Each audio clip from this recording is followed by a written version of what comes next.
Ao consultarmos um paciente, o cirurgião vascular precisa de tempo, tá? Tempo é algo que está muito precioso e está muito escasso hoje em dia, gente. Então, antes de mais nada, a gente precisa ter tempo para ouvir o nosso paciente, para olhar o paciente nos olhos, para identificar o que ele está sentindo, tá? O que está mais afligindo ele, qual é o problema maior dele. A gente tem que focar no cerne do problema, tá? No centro do problema, para poder oferecer uma solução plausível para o nosso paciente. Então, numa consulta vascular, a gente precisa fazer uma coleta de uma história clínica plausível, tá? Tem que correlacionar esses dados que a gente coleta com o exame físico do paciente, e vocês sabem que a consulta vascular é uma consulta que envolve tecnologia. Então, atualmente, nos consultórios vasculares, dificilmente você encontra um vascular que não tem um ultrassom na beira do leito, tá? Na beira da maca, né? Então, o ultrassom está para o vascular, como o estetoscópio e o aparelho de pressão está para o clínico, né? Então, todo vascular precisa hoje em dia de uma imagem que diagnostique um problema e dê uma precisão ao paciente. Porque o paciente precisa, ele anseia por uma solução e no menor tempo possível. E para a gente conseguir oferecer uma solução plausível para o nosso paciente, nós precisamos de um diagnóstico preciso, e isso envolve tecnologia, tá? Então, além do ultrassom, a gente também usa fleboscópio, né? Que é esse aparelhinho aqui, ó.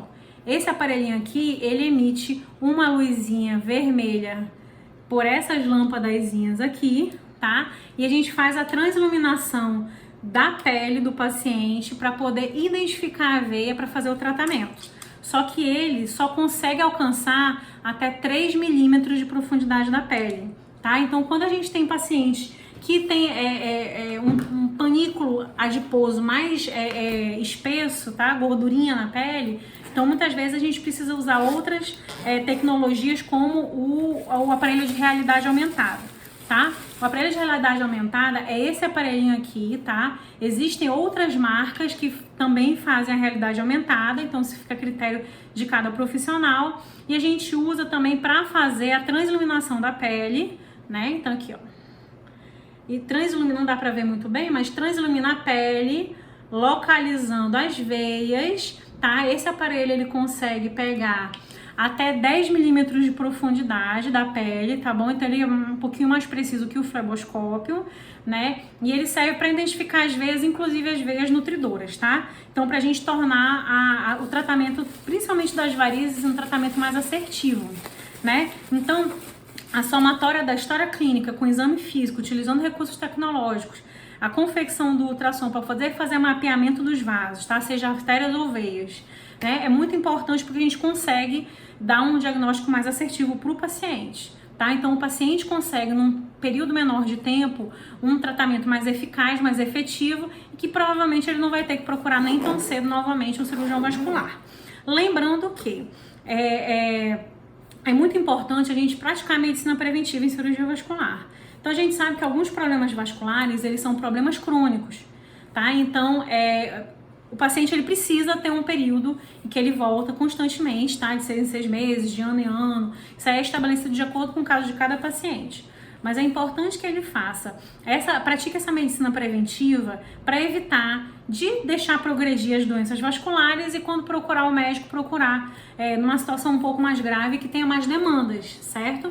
Então, assim, conforme as demandas, isso aí encarece os tratamentos e torna eles mais complexos, né? Então, os tratamentos, eles são proporcionais à complexidade dos casos, tá? Então, não deixe o seu caso ficar tão complexo assim. Procure assistência, procure uma avaliação vascular de qualidade, né? Que você estabeleça uma relação médico-paciente com o seu profissional, tá? Que seja duradoura, que seja de confiança, porque afinal de contas a gente faz muitos procedimentos invasivos, mas a gente faz naqueles pacientes que têm confiança na gente. Então é uma relação de troca, tá?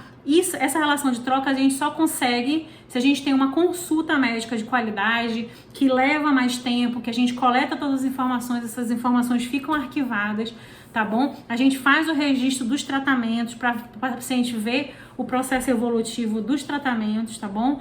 Então, qualidade, a gente precisa de qualidade no atendimento, tá? A quantidade, ela diminui a qualidade do atendimento.